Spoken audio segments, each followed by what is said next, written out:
안녕하세요. SPI 고병기 편집장입니다. K리츠 위클리 전해드리도록 하겠습니다. 지난주 리츠 시장이 오랜만에 강한 반등을 보였습니다. 리츠 시장은 새해 첫 주 상승세로 시작한 이후에 약 한 달 반 동안 지지부진한 모습을 보였는데요. 지난주 같은 경우에는 21개 리츠의 단순 평균 수익률이 4.16%를 기록하면서 큰 폭으로 올랐습니다. 주간 수익률 기준으로 보면 작년 11월 중순 5% 강세를 보인 이후에 약 3개월 만에 가장 큰 폭으로 올랐는데요. 지난 2018년 이후 상장된 21개 리츠 모두 상승세를 기록했고, 특히 연초에 해외 자산을 담은 리츠에 대한 우려 등으로 약세를 보여왔던 KB스타 리츠가 10% 이상 상승하면서 강세를 보였습니다. 종목별로 보면 차이가 있기는 하지만 이제 오는 25일 한국은행 금융통화위원회에서 금리 인하가 예상되는 가운데 전반적으로 기관 투자자들의 자금 유입이 이어지면서 상승을 이끌었습니다. 지난주 코스피 수익률은 2.45%를 기록했습니다. 지난주에 이제 시장에서 주목했던 이벤트 중에 하나는 연준의 1월 연방공개시장위원회 회의록 공개였는데요. 회의록에 따르면 연준 위원들은 트럼프 대통령의 정책이 인플레이션을 높일 위험이 있다고 지적을 했고, 특히 무역과 이민 정책 변화, 지정학적 요인이 공급망을 교란하고 가계 지출에 영향을 끼칠 가능성이 있다고 언급했습니다. 인플레이션에 대한 우려가 계속되고 있는 그런 어떤 회의록이었는데요. 지난주 같은 경우는 연준 인사들의 발언도 많았습니다. 연준 인사들의 발언들을 보면 대체로 인플레이션 상승에 대해서 우려를 나타내고 있고, 또 이러한 점들이 최근 연준의 통화 정책을 더욱 긴축적으로 만들 가능성이 있다고 우려를 했습니다. 이처럼 인플레이션에 대한 우려가 계속되고 있는 가운데 이번 주에는 미국 연준의 통화 정책 결정에 중요하게 영향을 미치는 1월 개인 소비 지출 PCE 가격 지수가 발표될 예정입니다. 시장에 관심이 집중될 것으로 예상이 되고요. 앞서 발표된 지난 1월의 소비자 물가 지수 CPI 같은 경우에는 이제 시장 전망치를 큰 폭으로 웃돌면서 다시 한번 물가 상승에 대한 우려가 커졌는데요. 오스틴 굴스비 시카고 연방준비은행 총재는 지난 21일에 1월 PCE도 여전히 좋지는 않겠지만 CPI만큼 심각하지는 않을 것이라는 전망을 내놓기도 했습니다. 그리고 이번 주에는 미국의 이제 4분기 국내 총생산 GDP 잠정 성장률 수치가 발표될 예정이고요. 아울러 지난주와 마찬가지로 이번 주에도 연준 인사들의 발언이 대거 예정되어 있기 때문에 시장의 이목을 끌 것으로 예상이 됩니다. 개별 리츠 소식을 좀 살펴보면 앞서 말씀드렸다시피 지난주 같은 경우는 21개 리츠가 하나도 빠짐없이 모두 일제히 상승세를 기록했습니다. 그 중에서도 가장 큰 폭으로 오른 리츠는 KB스타 리츠입니다. 한 주 동안 13% 상승했습니다. KB스타 리츠는 1월 중순 한 주 동안 8% 이상 하락하는 등 올해 들어서 지난 2월 14일까지 주가가 19.92%는 하락하면서 전체 21개 리츠 중에서 가장 큰 폭으로 주가가 내렸는데요. 하지만 지난주 같은 경우에는 10% 이상 상승하면서 분위기를 반등시키는 데 성공을 했습니다. KB스타 리츠가 오랜만에 이제 주주사안을 통해서 주요 현황 및 그리고 대응 방안을 내놓은 점이 긍정적인 영향을 미쳤다는 분석이 나오고 있는데요. KB스타 리츠 외에도 롯데 리츠가 8.16% 그리고 하나 리츠가 6.55% 상승하면서 큰 폭으로 올랐고, 코란코 더원 리츠, 이리츠 코크랩, 신한 글로벌 액티브 리츠, NH 오론 리츠, D&D 플랫폼 리츠, 이스 밸류 리츠, 신한 알파 리츠까지 전체 21개 리츠 중에서 절반 정도인 10개 리츠가 4% 이상의 강세를 보였습니다. KB스타 리츠 주주 상황 관련해서 좀 더 살펴보겠습니다. 자세히 살펴보면 크게 보면 벨기에 자산 리파이낸싱은 동일한 금리로 연장할 거다. 그리고 현지 운용사를 교체해서 좀 더 기민하게 대응하겠다. 그리고 연간 배당금은 결산기당 이제 180원씩 해서 연간 기준으로 하면 360원 내외가 될 거다. 올해 배당금 그렇게 이제 얘기를 했고요. 18일날 이 주주 사안을 공개했는데 우선 최근 주가 하락 원인에 대한 설명을 했는데, 주목할 점은 이번 주주 사안 같은 경우에는 이제 작년 말에 홍승필 리츠 운용본부장이 새로 온 후에 처음으로 내놓은 메시지이기도 합니다. 그동안 여러 가지 내부 보고 등의 이유로 그리고 현황 파악을 위해서 좀 시간이 걸렸는데 약 한 달, 2달여 만에 이렇게 처음으로 주주 사안을 내놨습니다.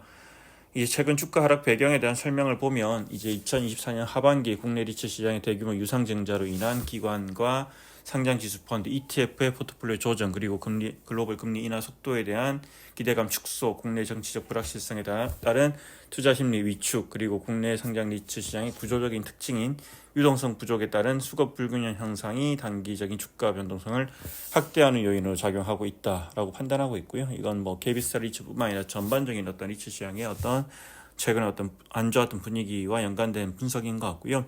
여기에 더해서 해외 부동산 투자 중심의 리츠에 대해서는 차안 부담과 환해지 정상금 이슈, 그리고 기한이익 상실 사례 등과 같은 해외 부동산 시장의 해외 부동산 리스크가 시장의 우려를 키우면서 해외 부동산 시장 전반에 대한 보수적인 투자 심리를 형성한 점도 영향을 미친 거다, 이렇게 이제 보고 있는데, 얘기한 대로 뭐 JR 글로벌 리츠, 마스턴 프리미엄 리츠, 그리고 신한 글로벌 액티브 리츠 등과 같은 해외 자산을 담은 리츠들의 전반적인 어떤 부진이 이어지고 있죠.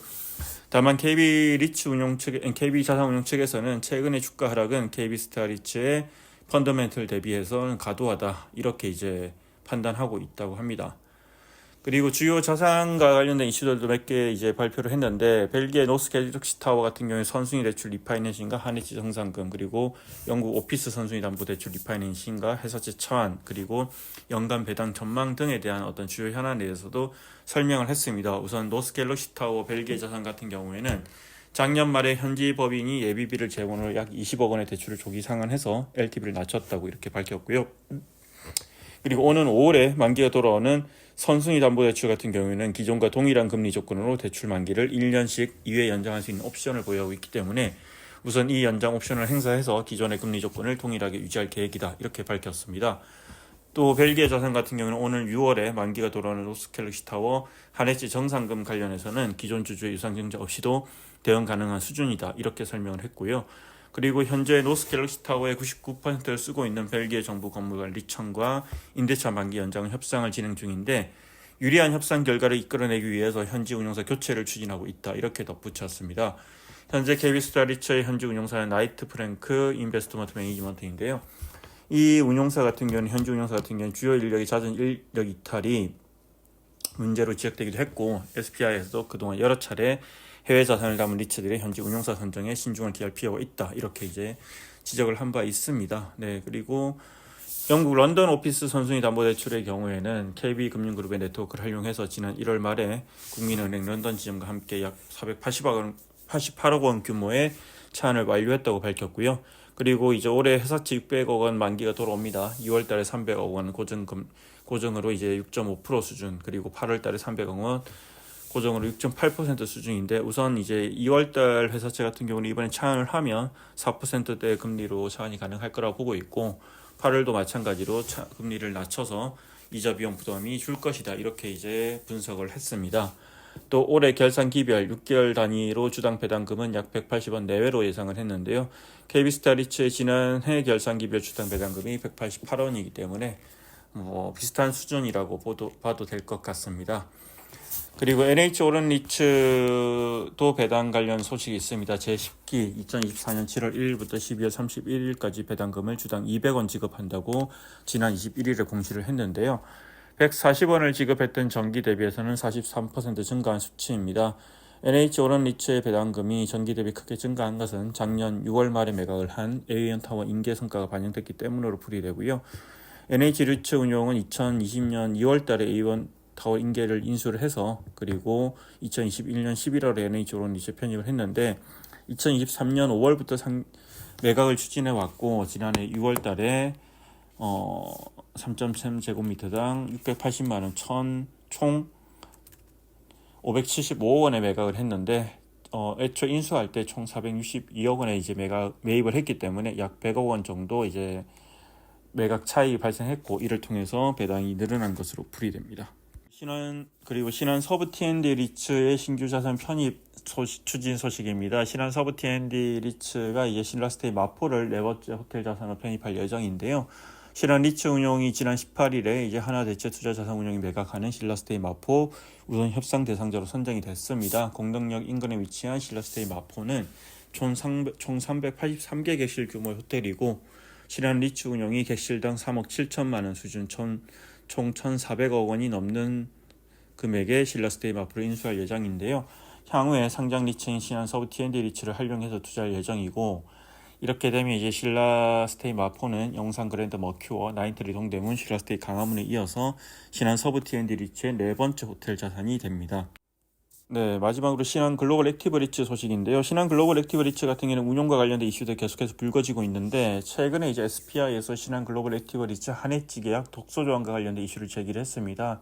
주요 투자자들한테 공유된 사항인데, 이 한해지 이제 만기가 돌아오는데 이 상당한 금액의 이제 한해지 정산금이 발생해서 이슈가 되고 있는데, 근데 이번에 최근에 이제 주요 투자자들한테 공유한 내용을 보면 이 신한 글로벌 액티브 리츠가 3,000원의 공모 상장을 했는데, 이 전체 그러니까 공모 상장 금액의 절반 이하로 주가가 떨어지면 이 기한 이익 상실 EOD 사유가 발생한다. 이렇게 이제 계약서에 있었다고 합니다. 상당히 이제 이례적인 그런 내용이라고 보여지고요. 이것 때문에 지금 뭐 여러 주요 투자자들과도 상당히 이런 이제 갈등 그리고 마찰이 빚어지고 있는 상황인데, 아직은 뭐 신한 글로벌 액티브 리츠가 이제 주가가 1,500원 이상을 유지하고 있지만, 뭐 상당히 이제 뭐 이런 이 독소 조항에서 정한 기준선과 상당히 유사한 수준이기 때문에 향후에 이 이슈가 또 어떻게 전개될지 봐야 되고, 또 이번 주에는 이 신한 글로벌 액티브 리츠가 최근에 내놓은 방안과 관련해서 이사회를 통해서 내놓은 방안과 관련해서 이 주주총회 임시주주총회가 열리기 때문에 또 이 임시주총회에서 어떤 이제 결과가 나올지 지켜봐야 될 것으로 보입니다. 이상으로 K리츠 위클리 전해드렸습니다. 고맙습니다.